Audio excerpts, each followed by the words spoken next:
السلام علیکم پیارے بچوں، اب تک ہم اپنے کتاب کے 4 سبق پورے کر چکے ہیں۔ آج ہمارے پاس 5واں سبق شروع ہونے جا رہا ہے، قرآنی دنیا۔ قرآنی دنیا صفحہ نمبر 29، 30 اور 31 پر ہم پڑھیں گے۔ قرآنی دنیا جو سبق ہے، دراصل نے جو اپنی کتاب لکھی ہے جاوید نامہ، وہاں سے لیا گیا ہے۔ اس کے بارے میں تھوڑا سا لے لیتے ہیں۔ یہاں کتاب میں لکھا ہے، علامہ اقبال اردو اور فارسی کے عظیم ترین شاعروں میں سے تھے۔ وہ بہت بڑے مفکر اور سیاستدان بھی تھے۔ انہوں نے 1930 عیسوی میں پاکستان کا تصور پیش کیا اور اس کے قیام کی پیشین گوئی کی۔ ان کی فارسی تصنیف جاوید نامہ آسمانوں کا دلچسپ سفر نامہ ہے۔ یہ سبق کسی تصنیف کے دوسرے باب کا ترجمہ اور تلخیص ہے۔ سبق کے مقاصد دیکھیے۔ مفکر پاکستان علامہ اقبال کے افکار و خیالات کا ادراک حاصل کر سکیں، ایک عظیم فارسی تصنیف کا اردو ترجمہ پڑھ سکیں، انشائیہ اور خبریہ جملوں کا ادراک اور ان میں امتیاز سیکھ سکیں۔ ٹھیک ہے بچوں، یہ سبق تھا ہمارے پاس۔ آپ کو سبق پڑھتے ہوئے کیا کام کرنا ہے، اس سبق میں سے 5 ایسی باتیں منتخب کیجیے جو آپ کو پسند آئیں۔ آپ نے اس پہ کیا لائن کھینچ دینی ہے۔ ٹھیک ہے بچوں، سبق شروع کرنے جا رہے ہیں ہم۔ اب ہم عطارد کے قریب پہنچ رہے تھے۔ عطارد جو ہے سیارے کا نام،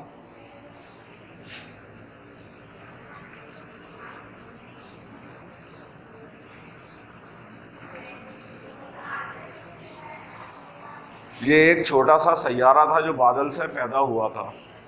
مجھے یہاں زندگی کے کوئی آثار نظر نہیں آتے، میں نے رومی سے کہا۔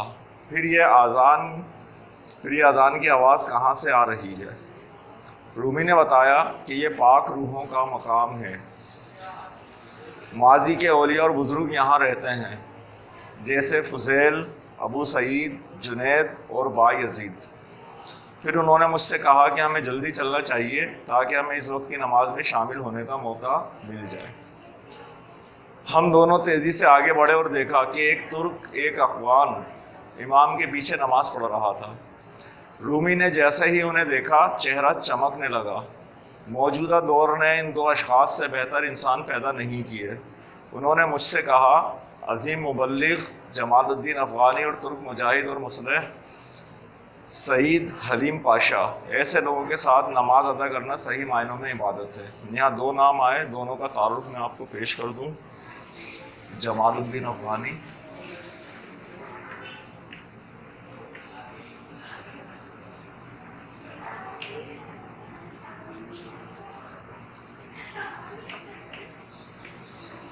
اور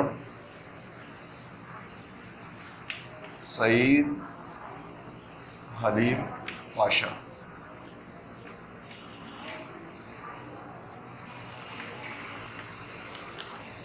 ٹھیک ہے بچوں، سید جمال الدین افغانی 1838 میں پیدا ہوئے اور 1897 میں انتقال ہوا۔ عالم دین اور مصلح تھے۔ افغانستان میں پیدا ہوئے مگر زندگی کا زیادہ تر حصہ ایران، مصر، ہندوستان، ترکی اور فرانس میں گزارا۔ بادشاہت کے مخالف تھے اور چاہتے تھے کہ مسلمان اپنے دین کو نئے زمانے کے تقاضوں سے ہم آہنگ کر کے دنیا بھر میں عروج حاصل کر سکیں۔ بہت سے نوجوانوں کو متاثر کیا، جن میں علامہ اقبال بھی شامل تھے۔ یہاں پر بادشاہت کا ذکر آیا ہے، بادشاہت کے مخالف تھے۔ میں اس میں آپ کو صرف بادشاہت نہیں، کچھ اور نظریات بھی ہیں۔ ایک منٹ میں ذرا نظر ڈال لوں اس میں۔ جی ہاں، مجھے پیش کرنے ہیں اور انشاءاللہ کروں گا ایک ساتھ ان کو۔ ابھی صرف سمجھ لیجئے، بادشاہت کے مخالف تھے۔ اس کے علاوہ بھی سید جمال الدین افغانی کے اگر ہم کاوشوں کو دیکھیں تو آپ کی جو زندگی گزری ہے وہ اس لیے گزری ہے کہ تمام مسلمان ممالک جو ہیں وہ آپس میں اپنا اتحاد قائم کریں۔ مسلمانوں کے تنزل اور زوال کی وجہ یہ جان گئے تھے اور یہ جانتے تھے کہ یہ جو مسلمان آپس میں لڑ رہے ہیں، بکھرے ہوئے ہیں، اسی کی وجہ سے مسلمان کمزور سے کمزور تر ہو رہا ہے۔ اگر انہیں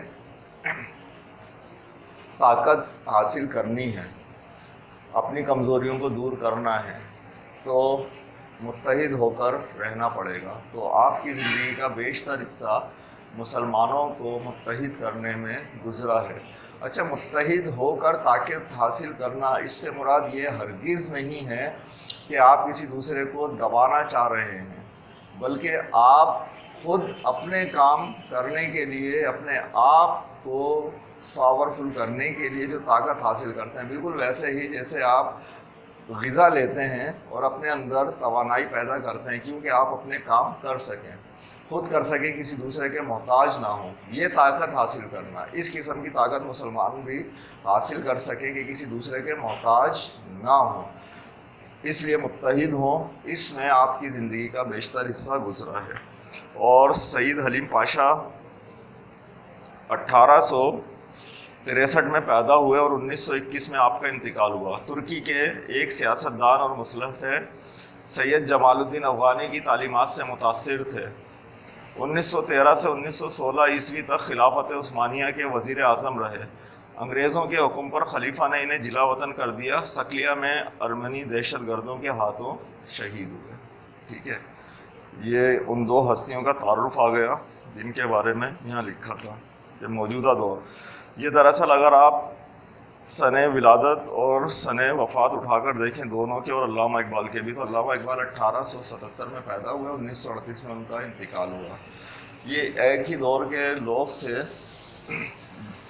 جو ایک دوسرے سے متاثر بھی تھے اور ایک دوسرے کو سپورٹ بھی کرتے تھے علمی طور پر۔ ٹھیک ہے، سید جمال الدین افغانی سورہ نجم کی قرات کر رہے تھے، جو اس ماحول میں ہمارے حال کے مطابق معلوم ہو رہی تھی۔ میں نے محسوس کیا کہ قرآن کے اصل معانی میرے دل میں اب ظاہر ہو رہے ہیں۔ جیسے ہی انہوں نے نماز ختم کی، میں آگے بڑھا اور ان کے ہاتھوں پر بوسہ دیا۔ پھر رومی نے ان دونوں سے میرا تعارف زندہ رود کے نام سے کروایا۔ زندہ رود فارسی میں تند و تیز ندی کو کہتے ہیں، اور چونکہ رومی کا خیال ہے کہ میں ہمیشہ تلاش میں رہتا ہوں۔ میں کون؟ علامہ اقبال صاحب اپنی بات کر رہے ہیں۔ تلاش میں رہتا ہوں اور زندگی کے رازوں کی جستجو میں ایک تند و تیز ندی کی طرح آگے ہی آگے بڑھتا رہتا ہوں، اس لیے انہوں نے مذاق میں مجھے زندہ رود کا نام دیا ہے۔ ٹھیک ہے بچوں، یہاں تک آج ہم سبق کو رکھیں گے۔ کچھ کلاس ورک لیجئے۔ کلاس ورک میں ہمارے پاس سوالات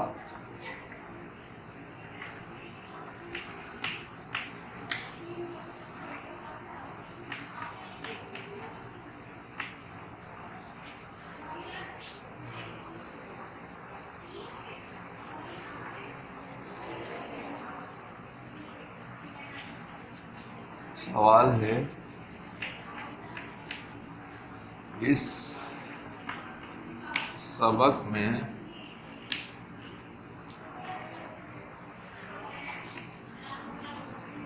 کس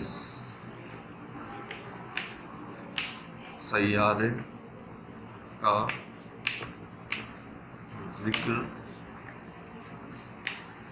ہے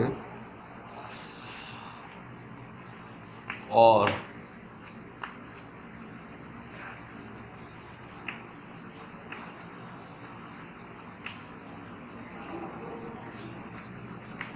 رومی نے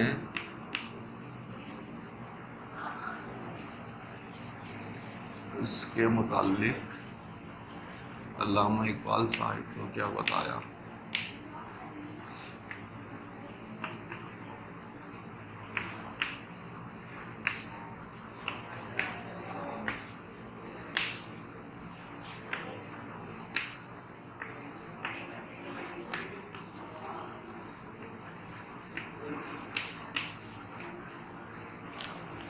ٹھیک ہے، ویڈیو روک کر جلدی سے اس کا جواب پورا کیجیے۔ کر لیا بچوں، اس کو میں مٹا رہا ہوں۔ اب ہمارے پاس کلاس ورک میں اگلا سوال،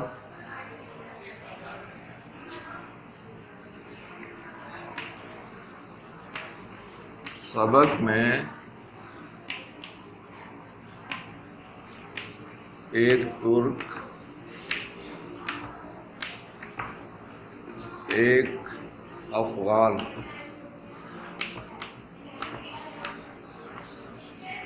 کن دو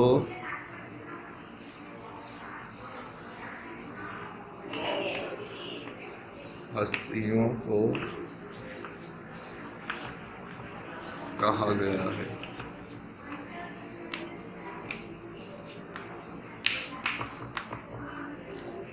ٹھیک ہے بچوں، یہ آج کے ہمارے 2 سوالات۔ اب میں آپ کو جو کام دینے والا ہوں، ٹھیک،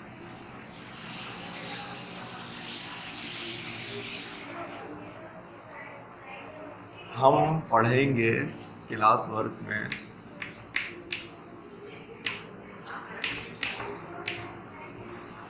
ہمیں سمجھنا ہے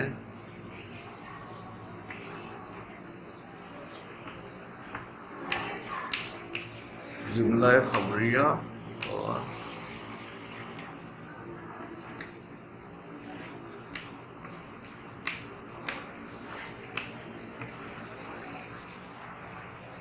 ٹھیک ہے۔ تو جملہ خبریہ، پہلے اس کو دیکھ لیجیے، اس کی کیا خصوصیات ہیں۔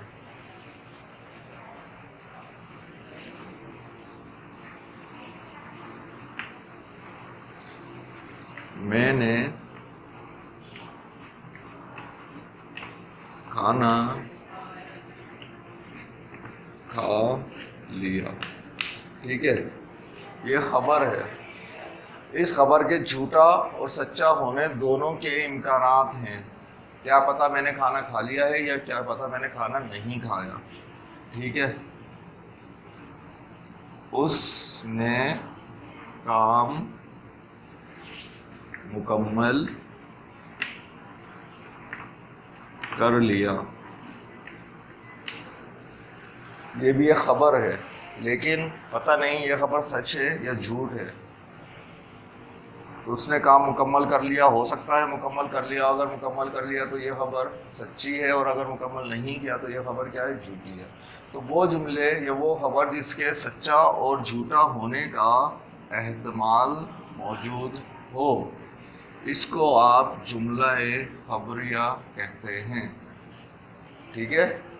وہ خبر جس کے سچ اور جھوٹے ہونے کا احتمال ہو، اس کو آپ جملہ خبریہ کہتے ہیں۔ اب جملہ انشائیہ،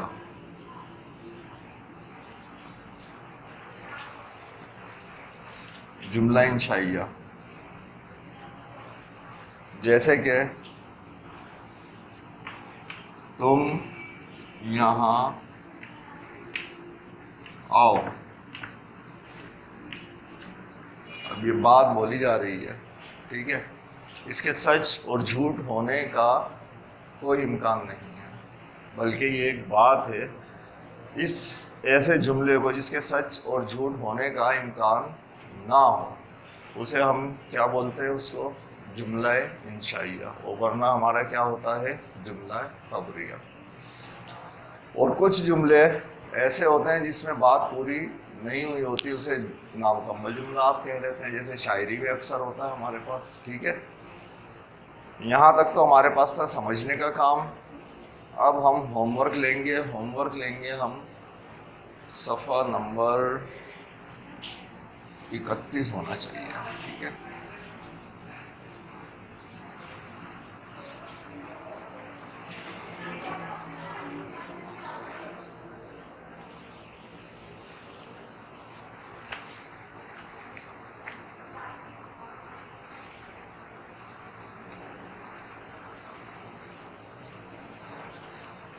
میں معذرت چاہتا ہوں بچوں، یہاں پر جو میں نے صفحہ نمبر 31 لکھ دیا،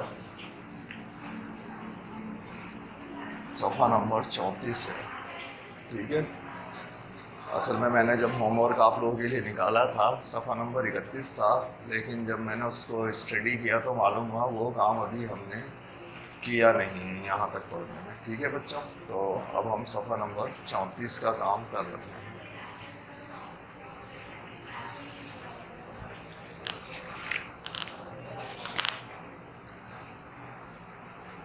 میں یہاں پر اب جملے لکھ رہا ہوں. آپ کو 4 کالم بنانے ہیں. پہلے یہاں پر دیکھیں، ایک تو وہ لائن ہے جو آپ نے کھینچی ہوئی ہوتی ہے یہاں پر، ٹھیک ہے، نمبر شمار کی لائن. پھر یہاں پر آپ جملے کی لائن کھینچیں گے. ٹھیک، پھر یہاں پر آپ اس طریقے سے کالم بنا دیں گے اور یہاں پر آئے گا تو خبریہ ہے جملہ، خبریہ جملہ، انشائیہ،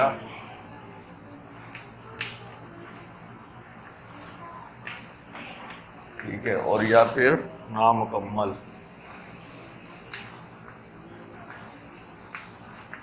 ٹھیک ہے بچوں، یہ آپ نے اس طریقے سے بنا دیا چارٹ. اب یہاں پر میں جملے لکھتے جاتا ہوں، آپ نے ان کی معلومات یہاں پر درج کرنی. ٹھیک، یہ اس طریقے سے میں نے چارٹ بنا کر دکھا دیا ہے. اب میں اس کو مٹا دے رہا ہوں.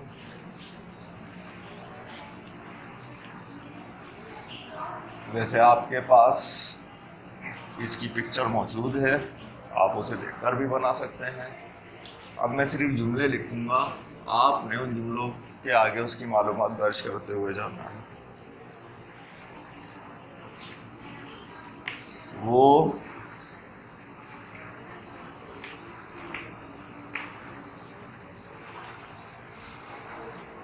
میں اس پہ لکھا ہوا جو ہے وہ بھی پڑھ کر سنا دوں. یہ علامہ اقبال کی مشہور نظم ساقی نامہ کے کچھ اشعار ہیں.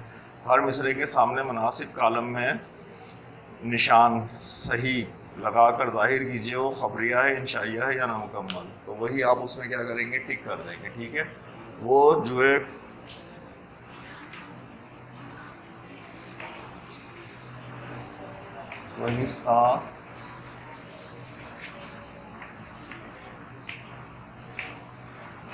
اچکتی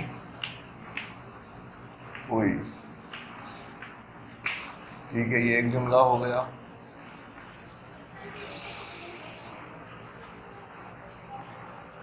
پھر دوسرا جملہ ہے اٹکتی لچکتی سرکتی ہوئی. اٹکتی لچکتی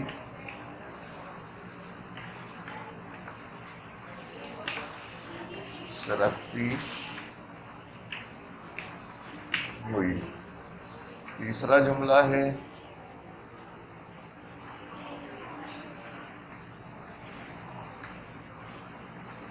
اچھلتی پھسلتی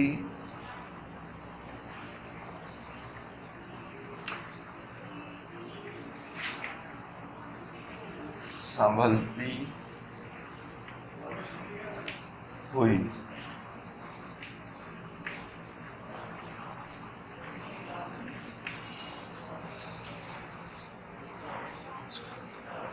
پھر ہے بڑے پیچ کھا کر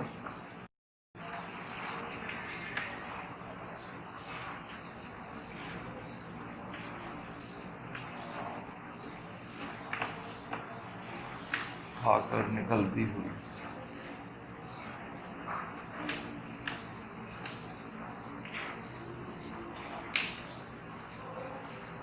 اگلا جملہ ہے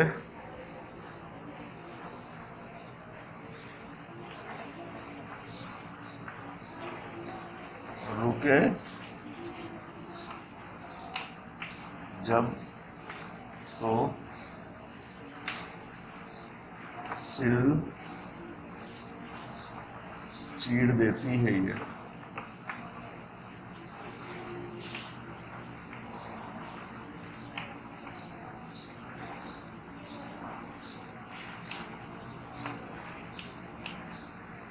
ٹھیک ہے، یہ 5 جملے ہو گئے. میں ان کو مٹا رہا ہوں. آپ اس سے آگے کے جملے بھی کاپی کریں گے.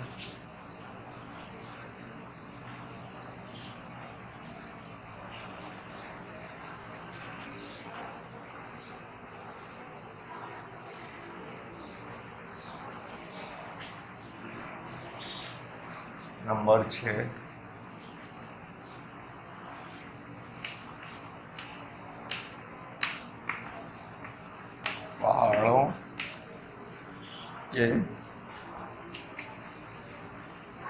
دل چیر دیتی ہے. یہ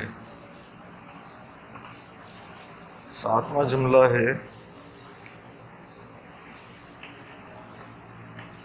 ذرا دیکھ اے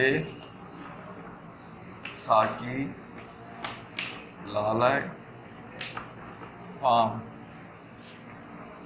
8واں جملہ ہے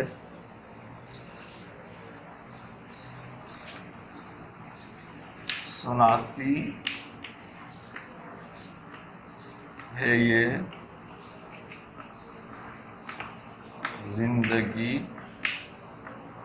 کا پیام.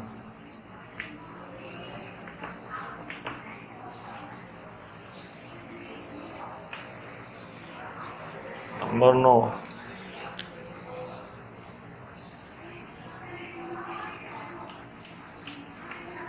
پلا دے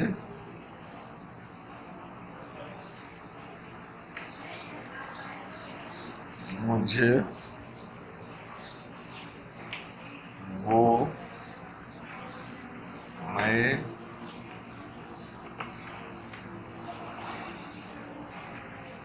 پردہ سوز. نمبر 10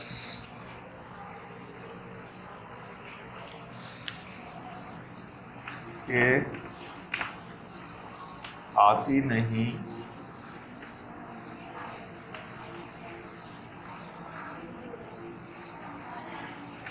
فصل گل روز روز.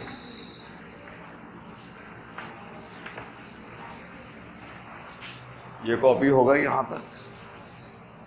یہ مٹا کر آگے لکھتا ہوں میں.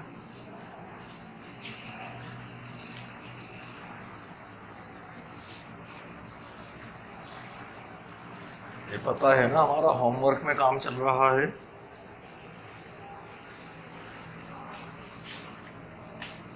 گیارہواں جملہ ہے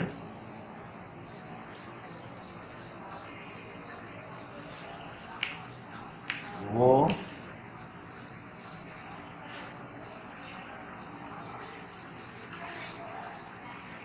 میں جس سے روشن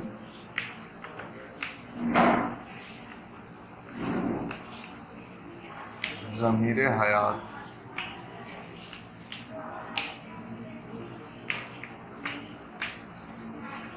وہ میں جس سے روشن ضمیر حیات. 12واں جملہ ہے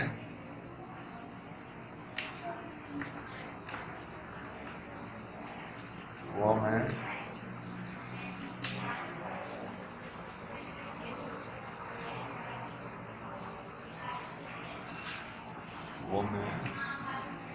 جس سے ہے مستی کائنات.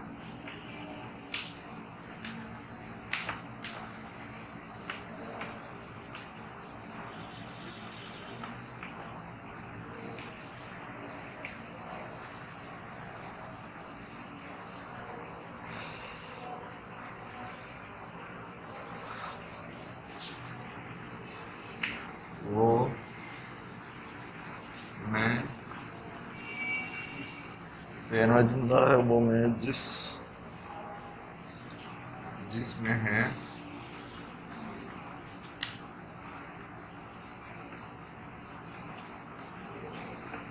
سوز و ساز ازل. 14واں جملہ ہے وہ میں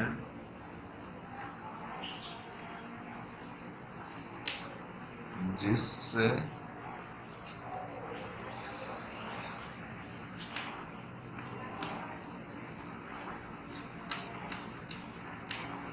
کھلتا ہے راز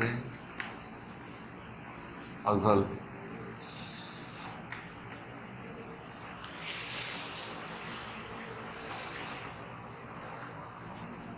پندرواں جملہ ہے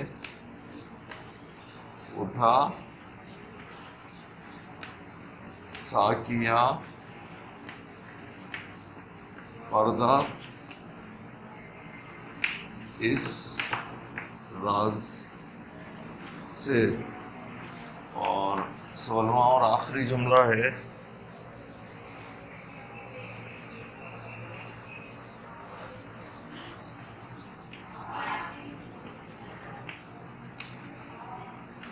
لڑا دے ممولے کو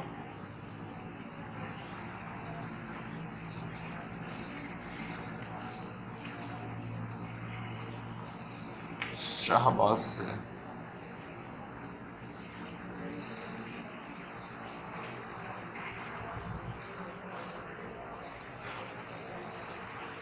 ٹھیک ہے بچوں، یہ ہوم ورک ہے. اچھا، اس میں آپ کو 2-3 جملے، ایک جملے کوئی نامکمل، ایک خبریہ، ایک انشائیہ، اس کے بارے میں یہاں سے بتا دوں. جملہ نمبر بتا دوں گا، نمبر سب پر ہم نے ڈالا ہوا ہے جو کہ آپ نے یہاں سے کاپی کیے ہیں. ٹھیک ہے،